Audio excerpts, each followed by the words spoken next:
Guys, it's me, Courtney, and welcome to my channel. Today's video is going to be all about the Pat McGrath Mothership 5 Bronze Seduction palette. As you guys may or may not know, Pat McGrath is a world-renowned makeup artist. She has amazing products. Her matte trans lipsticks are my absolute favorite lipstick of all time. Essentially, she has a whole line of eyeshadow palettes. The ones that are these usually run about $125 for this size for the 10-pan palettes. I do believe she has the minis. They come with 6 shadows in them and they run you about $55. The reason why this is actually my first and only Pat McGrath eyeshadow palette is in the palettes that she came out with before, none of the actual color schemes really stood out to me. I'm more of a warm tone, gold, bronze, reds kind of girl. So when I saw this palette, this is the one that stuck out to me. At the time that I was able to actually pick this one up for 10% off, they did have a limited edition packaging, which was this. So this is the packaging that she did for the Met. It came with this. I know she did like a few of her lipsticks in like this red packaging as well. This is the limited edition version. However, the actual version that she has, I believe, is like a pink color and it has like that twist tie that she does in her packaging. So what I noticed with the matte packaging is that these 4 colors sort of got switched around a little bit. I don't know if that was intentional for the matte packaging or if it was like an oversight or something like that, but I did want to let you guys know that if you have the original packaging, then these 4 colors right here are going to be set up differently, just in a different order. They're still the same formula, same colors, it's just a different order. I think one thing with Pat McGrath labs in general is they always do like amazing packaging. So even when I'm done using this palette, like this I'm going to keep because I just think like the artwork on this is beautiful. So it also came with like the names and stuff like this on this little cardboard flap. When you open it up, it does have your 10 colors and your mirror. The back has like that gold label on it, and I did want to let you guys know this is like heavy. It's not like your average cardboard packaging. This is literally like a hard plastic that has weight to it, so it does feel very luxurious, very expensive, as it should for $125. In this palette you get 3 mattes, 1 highlighting shade, 1 satiny, which to me this one although it can be metallic is a little bit more satiny feeling to me, 2 regular metallic shades, then you get these 3 right here, which are more of an ultra metallic finely milled glitter. Yeah, so let me talk about the matte colors first. I have to say I don't think I have any shadows that are this particular formula. These are like a soft texture, I don't want to say buttery because buttery implies that it's almost like movable and soft. To me, they're very, very soft, finely milled, but they're pressed to the point that you barely get any fallout. And when I say barely, I don't think I really got any, honestly. So for example, one of my favorite shadows are the ABH shadows, and those are highly pigmented and very, very, very soft, to the point that you get a ton of kickback. The thing with the Pat McGrath mattes is that it blends so seamlessly, so smooth, but it's not powdery.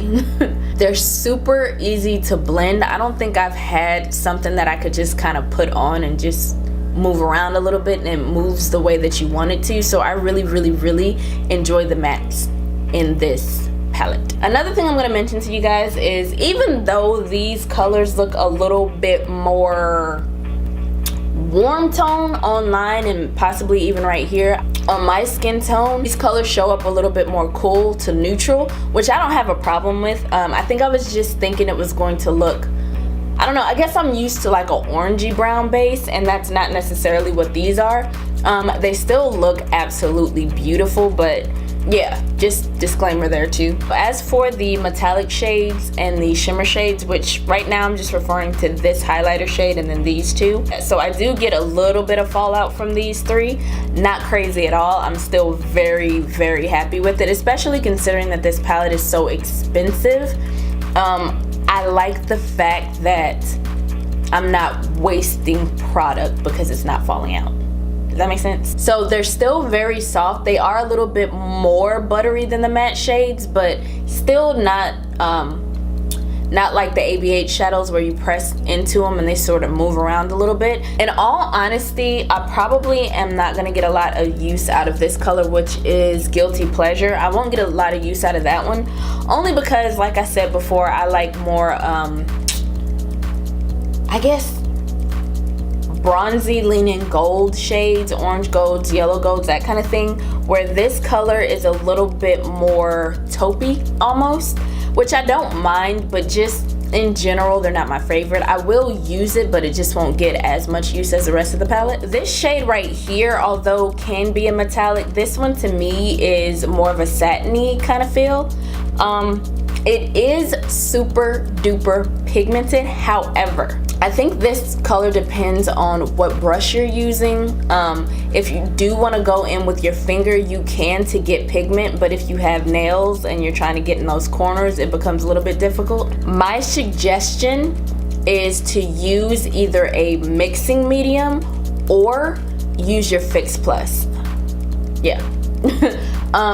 If you decide to use the Fix Plus, it doesn't really alter the actual pan color, which is awesome, because I know sometimes with some shades, if you use your Fix Plus and then go into the shade, it'll start making your shade look a little funky. Don't get me wrong, you can still use it straight out of the pan and it still will look absolutely beautiful, but it just does something really special with like a liquid with it, if that makes sense. One of the things that really drew me to this palette, like I absolutely am gonna get it, was this color, and I was not disappointed. As far as the ultra metallic glitters go, these are glitters.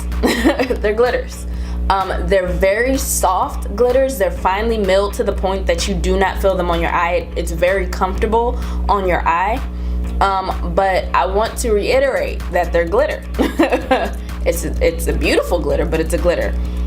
So with that being said, I think the best way to use these three for me was to use a glitter glue or something, some sort of base to make these colors stick. I did go in a few times with just my fingers or just the brush with nothing else on my eye, and it still will look absolutely beautiful, and you can still build these metallic glitters up to be opaque and it looks awesome. However, when I did do that, at the end of the day, like, glitter was all over my face. There was barely any more pigment on my eye. It was just glitter sort of trickled down everywhere. When I use a glitter glue, like the NYX glitter glue, or Too Faced has a glitter glue, I think Anastasia Beverly Hills at this point has a glitter glue. When I use some sort of sticky base, I don't get any fallout on my face. Well, I don't get as much because it's still glitter, but I won't get as much glitter particles all over my face, and it's easier to build it to a full opacity. In my video where I use this palette, like this color right here, and I think it was both of these colors, I ended up packing it on my lid with a glitter glue, and you guys will be able to see that it is fully opaque. It's fully these two colors.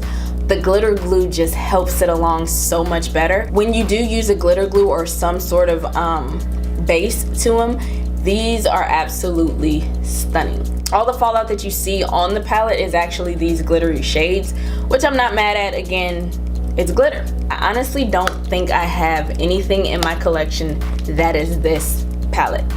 Like, I can't specifically pull out any one eyeshadow and say, well, I can dupe this for something else, because the performance is different, because the look of it is different, you know what I mean? And I certainly don't have any satiny reds that turn into like a metallic, I don't even know, like, it's a good palette. I think this palette is a pretty awesome palette, if you guys haven't guessed that already. To me, it's like a collection piece. I'm still going to use it, don't get me wrong, but it's definitely one of those things that I'm happy to have in my collection, but I wouldn't necessarily recommend everybody go out there and get, even though I think it's amazing. If you do like a little bit more of a bolder look, you can get that with this palette. If you want something more neutral, you do have your neutral tones in there. If you actually go on Pat McGrath's Instagram, she has a few different tutorials. She does like the most simple looks, but it's just something about them that's just different and beautiful at the same time, but it's very easy to do. So if you are going to get this palette or already got this palette, I would suggest going on her Instagram and checking out a few looks and see if you can recreate some of those. Alright guys, that about does it for me. Hopefully this video was helpful. If so, please give me a thumbs up. In the comments below, if you guys have tried some of her palettes out, let us know what you think of them down there. And yeah, be sure to like, comment, subscribe. Yeah, and I'll see you guys in the next video. Bye.